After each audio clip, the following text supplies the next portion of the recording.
j'ai 14 ans et je fais partie du club des résistantes au collège Louis Ortiz à Saint-Dizier. J'ai travaillé avec Clarisse, Farah, Lilou et Marie. Le sujet que nous allons vous présenter est l'école et la résistance de 1940 à 1945. L'école est à la fois un lieu où les élèves sont protégés, mais aussi un lieu où ils peuvent être endoctrinés par la propagande du régime de Vichy. L'école est aussi un lieu où des élèves, des enseignants se sont opposés et ces programmes ont résisté. D'autres enfants ont été arrêtés dans l'école, notamment les enfants juifs. Pour traiter le sujet, nous avons décidé de dialoguer avec les acteurs de l'école, élèves ou enseignants, sur différents sujets portant sur l'école et la résistance.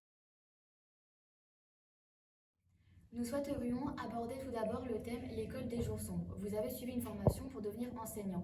Certains parmi vous ont adhéré à un parti politique. Pouvez-vous nous présenter vos partis ? Bonjour, je m'appelle Suzanne Blain-Lannoy. Je suis née le 8 juillet 1913 à Bully-les-Mines, dans le Pas-de-Calais. J'ai intégré l'école normale d'institutrice d'Arras en 1929. En 1935, je termine première au concours du professorat d'histoire-géographie des écoles normales. J'ai enseigné dans 2 écoles à proximité de Lille, puis j'ai intégré une école à Douai. J'ai adhéré au Parti communiste à partir de 1936. Et vous, Madame Legras ? Bonjour, je m'appelle Gabrielle Legras. Je suis née en 1889 à Oisseau-le-Petit dans la Sarthe. Je suis devenue institutrice en 1920. J'ai adhéré aussi au Parti communiste. La guerre éclate en septembre 1939. Nous avons appris que des milliers d'enseignants ont été mobilisés pour la guerre. Avez-vous été mobilisé, monsieur Guignon ? Je suis mobilisé le 23 août 1939 comme soldat de 2e classe. Je suis blessé le 17 juin 1940 et soigné à Moulins. Et vous, monsieur Marc Bleu ? Je suis mobilisé en août 1939, alors que je suis âgé de 53 ans. Je suis nommé capitaine, chargé du ravitaillement en essence. Madame Aubrac, étiez-vous déjà professeure d'histoire-géographie lorsque la guerre éclate ? Effectivement, je suis reçue à l'agrégation d'histoire et géographie en 1938. En septembre 1939, je suis en poste à Strasbourg où je rencontre mon mari, Raymond, alors ingénieur des ponts et chaussées. Justement, Madame Aubrac, lorsque la guerre éclate, les écoles alsaciennes sont transférées dans le sud-ouest et le centre de la France. Où avez-vous été transférée alors ? Effectivement, j'ai été obligée de me présenter à Clermont-Ferrand où l'université de Strasbourg était repliée afin d'obtenir une affectation. J'ai lu que, du fait de la guerre, le quotidien des élèves est partout perturbé. Certains établissements scolaires sont parfois réquisitionnés par l'armée. Avez-vous été confronté à ce type de problème, monsieur Bloch ? Effectivement, pendant l'offensive allemande, mon poste de commandement devait souvent occuper des salles de classe dans les écoles. J'ai le souvenir que le 19 mai 1940, mon poste de commandement s'était installé dans une école maternelle à Lens. Le mobilier n'était pas du tout adapté et j'étais obligé de rester debout plusieurs heures. Nous voudrions aborder maintenant la reprise des cours qui s'effectuent en octobre 1940 dans un contexte difficile. Dans la zone occupée, les Allemands ont réquisitionné nombreuses écoles pour y installer leurs services et leurs troupes. Surtout, de nombreux professeurs ont été faits prisonniers lors des combats de mai-juin 1940. Nous avons lu que 13 139 enseignants sont prisonniers en Allemagne. Monsieur Brodel, pouvez-vous nous présenter votre parcours ? Je suis né le 24 août 1902 à Luméville, en Ornois, dans le département de la Meuse. Après avoir obtenu l'agrégation d'histoire, je suis parti enseigner au lycée de Constantine en Algérie. En 1927, j'ai décidé de me lancer dans une thèse sur Philippe II et la politique espagnole en Méditerranée de 1559 à 1574. Je suis mobilisé à l'été 1938 et je dois interrompre mes recherches pour la thèse. Je suis alors lieutenant d'artillerie affecté sur la ligne Maginot entre Villy-Sambourg et Haguenau. Je suis fait prisonnier 7 jours après l'armistice, le 29 juin 1940. Je suis d'abord enfermé dans un camp à Mayence, puis, en 1942, je suis transféré au camp disciplinaire de Loubec. Je dois y rester jusqu'à sa libération en mai 1945.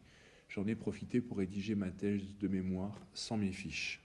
Nous souhaiterons parler maintenant de l'école de Vichy dès l'été 1940. Pétain a voulu faire de l'école un instrument pour modeler les esprits des élèves pour imposer sa nouvelle idéologie. Travail, famille, patrie. Pour cela, entre juillet et octobre 1940, plusieurs milliers d'enseignants classés à gauche sont révoqués. Avez-vous été concernée, Madame Blain ? Lorsque le Parti communiste est interdit par décret-loi le 26 septembre 1939, je suis obligée d'entrer en clandestinité. Et vous, monsieur Guingouin, avez-vous été aussi concerné ? Au retour de la guerre, je reprends mon métier d'instituteur, mais je suis révoqué au bout de quelques semaines, en octobre 1940, comme militant communiste. L'école est donc aussi un lieu de culte pour le maréchal Pétain. Les élèves devaient chanter « Maréchal, nous voilà », respecter le portrait du maréchal Pétain dans la salle de classe ou crier au maréchal. En tant qu'enseignant, comment avez-vous vécu ce passage de l'école républicaine à l'école pétainiste, Madame Blin? En tant que militante communiste, je me suis toujours refusée à faire chanter mes élèves ce nouvel hymne national et rendre un culte au maréchal. Et vous, Madame Aubrac? Très vite, j'ai pris conscience de la montée des fascismes en Europe et rapidement j'adhère aux jeunesses communistes. En 1936, je me rends à Berlin à l'occasion des Jeux olympiques et je découvre la réalité du nazisme. Il est donc évident que je me refuse de transmettre cette propagande pétainiste à mes élèves et je m'oblige à continuer à leur transmettre les valeurs républicaines. Nous souhaiterions aborder ensuite avec vous le thème « Résister à l'école ». Les enseignants ont fourni un vivier important pour la résistance. Madame Aubrac, pouvez-vous présenter votre première action dans la résistance? À Clermont-Ferrand, j'ai formé un premier noyau de résistance appelé la dernière colonne. Avec mon mari, j'étais chargée de réunir des pièces pour monter des émetteurs clandestins. Madame Aubrac, à partir de 1941, vous vous installez avec votre mari à Lyon pour... Je suis nommée au lycée de jeunes filles Edgar Quinet à Lyon. Dès mai 1941, j'aide avec mon mari Emmanuel Dastier à faire un journal dont la parution de notre premier numéro marque la naissance de notre mouvement Libération Sud. Quel type d'action avez-vous fait dans le cadre de Libération Sud? Avec Libération Sud, nous avons organisé des services de fabrication de faux papiers, un service social, une presse clandestine, une armée secrète et un service de renseignement. Madame Blin-Lannoy, pouvez-vous nous présenter vos actions de résistance? Entre la fin 1941 et le début 1942, le Front National, mouvement de la résistance intérieure, s'implante dans le Nord. Je suis chargée de son implantation dans le secteur de Douai, mais à la suite de la naissance de mon fils, je ralentis un peu mes activités de résistante et je me consacre à la propagande.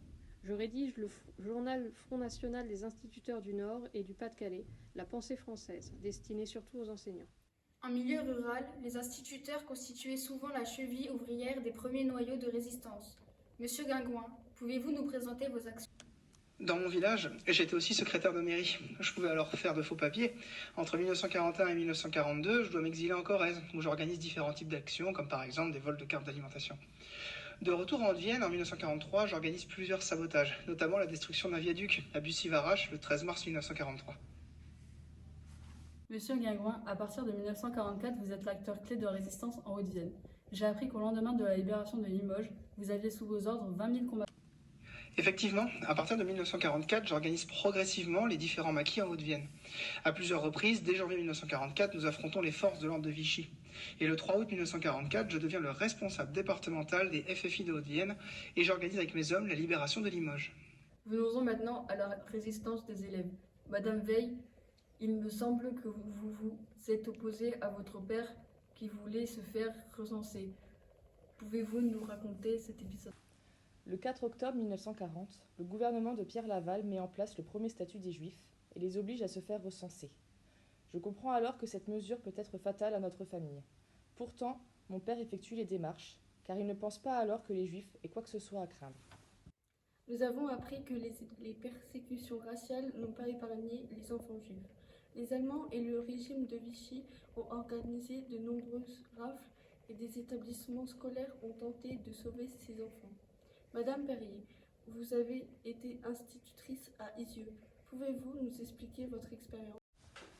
Je voudrais d'abord rappeler que lorsque je débarque à Isieux le 18 octobre 1943, je n'avais que 21 ans.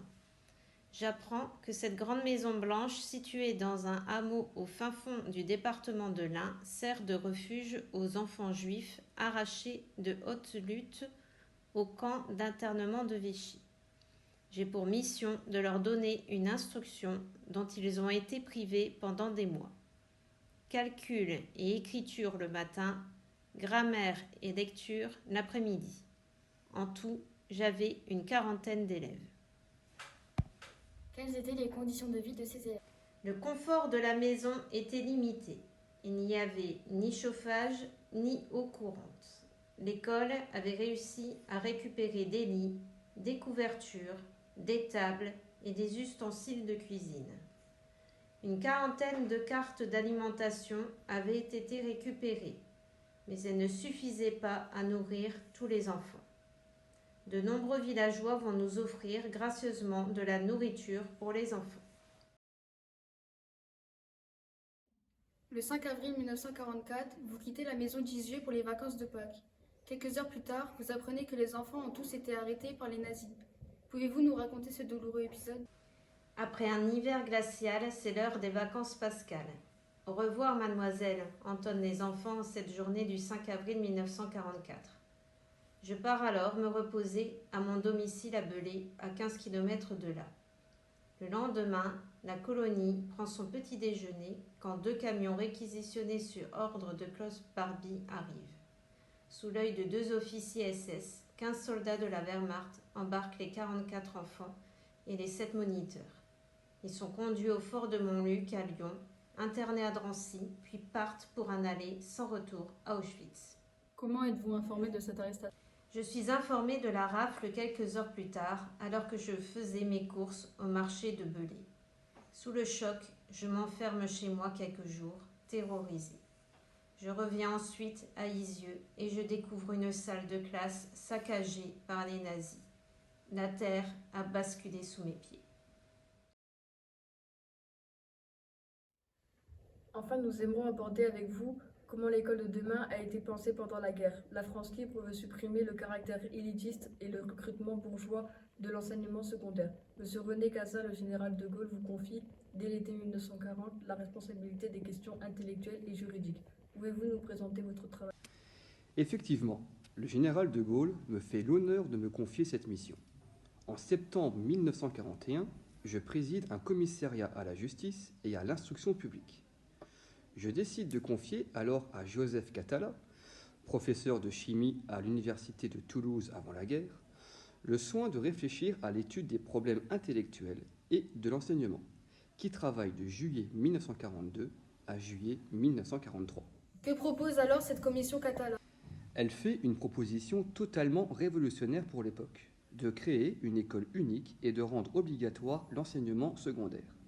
Mais c'est surtout en août 1944 que le rapport Dury fait une proposition révolutionnaire. Âge de l'obligation scolaire porté à 16 ou 18 ans, gratuité totale de l'enseignement public. Par contre, ce rapport n'a pas voulu revenir sur la suppression du baccalauréat. Justement, monsieur Marc Bloch, j'ai lu dans l'un de vos articles datés de 1943 que vous vouliez la suppression du baccalauréat. Pouvez-vous nous préciser votre pensée ? Je vais être direct avec vous. Cette réforme de l'enseignement doit passer par des condamnations à mort.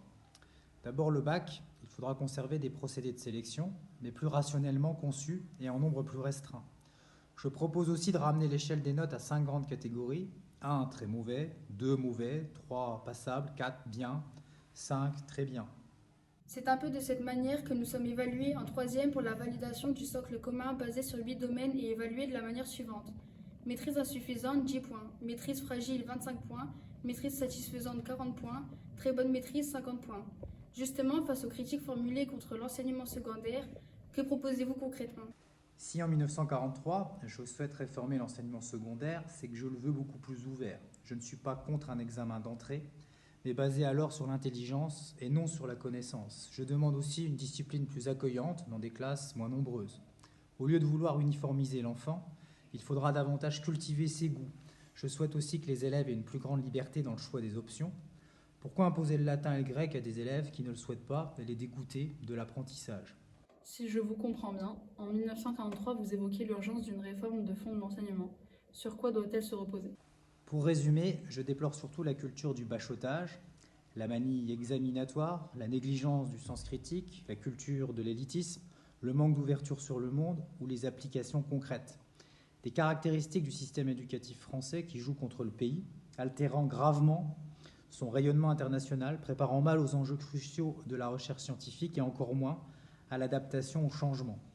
Merci monsieur Marc Bloch et monsieur René Cassin. Finalement, nous constatons beaucoup de points communs entre la proposition de la France libre et de la résistance de l'intérieur au sujet de la question scolaire.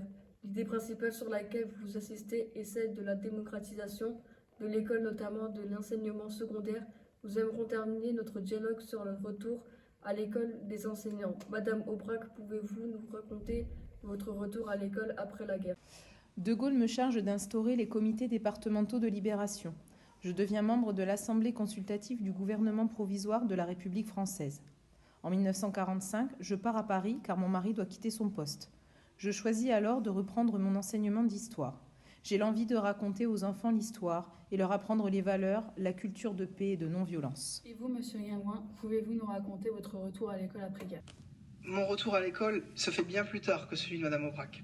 En 1945, je suis d'abord élu maire de Limoges, mais en conflit avec le Parti communiste, je démissionne en 1947 et je reprends ma profession d'instituteur dans l'Aube à partir de 1952, successivement à Montier-Maramé, Saint-André-les-Vergers et Troyes.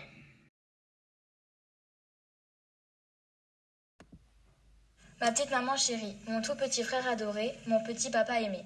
Je vais mourir. Ce que je vous demande, toi en particulier, ma petite maman, c'est d'être courageuse. Je le suis et je veux l'être autant que ceux qui sont passés avant moi. Certes, j'aurais voulu vivre, mais ce que je souhaite de tout mon cœur, c'est que ma mort serve à quelque chose. Je n'ai pas eu le temps d'embrasser Jean, j'ai embrassé mes deux frères Roger et Rino. Quant au véritable, je ne peux le faire, hélas. J'espère que toutes mes affaires te seront renvoyées et pourront servir à Serge, qui, je laisse compte, sera fier de les porter un jour. À toi, petit papa, si je t'ai fait, ainsi qu'à petite maman, bien des peines, je te salue une dernière fois. Sache que j'ai fait de mon mieux pour suivre la voie que tu m'as tracée. Un dernier adieu à toutes mes amies et à mon frère que j'aime beaucoup, qu'il étudie bien pour être plus tard un homme. 17 ans et demi, ma vie a été courte. Je n'ai aucun regret si ce n'est de vous quitter tous. Je vais mourir avec Tintin, Michel. Maman, ce que je te demande, ce que je veux que tu me promettes, c'est d'être courageuse et de surmonter ta peine. Je ne peux pas en mettre davantage. Je vous quitte tous, toutes, toi, maman, Serge, papa. Je vous embrasse de tout mon cœur d'enfant. Courage. Votre Guy qui vous aime.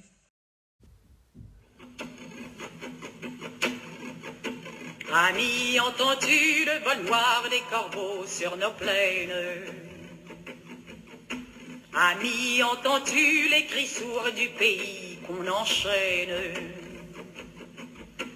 Ohé, partisans, ouvriers et paysans, c'est l'alarme. Ce soir, l'ennemi connaîtra le prix du sang et des larmes. Montez de la mine, descendez des collines, camarades. Sortez de la paille, les fusils, la mitraille, les grenades. Oui, les tueurs à la balle et au couteau, tu évites. Oui, saboteur, attention à ton fardeau, dynamite. C'est nous qui brisons les barreaux des prisons pour nos frères. La haine à nos trousses et la faim qui nous pousse la misère. Il y a des pays où les gens au creux des lits font des rêves. Ici, nous vois-tu, nous on marche, nous on tue, nous on crève. Ici, chacun sait ce qu'il veut, ce qu'il fait quand il passe. Ami, si tu tombes, un ami sort de l'ombre à ta place. Demain, du sang noir séchera au grand soleil sur les routes. Sifflez, compagnons, dans la nuit, la liberté nous écoute.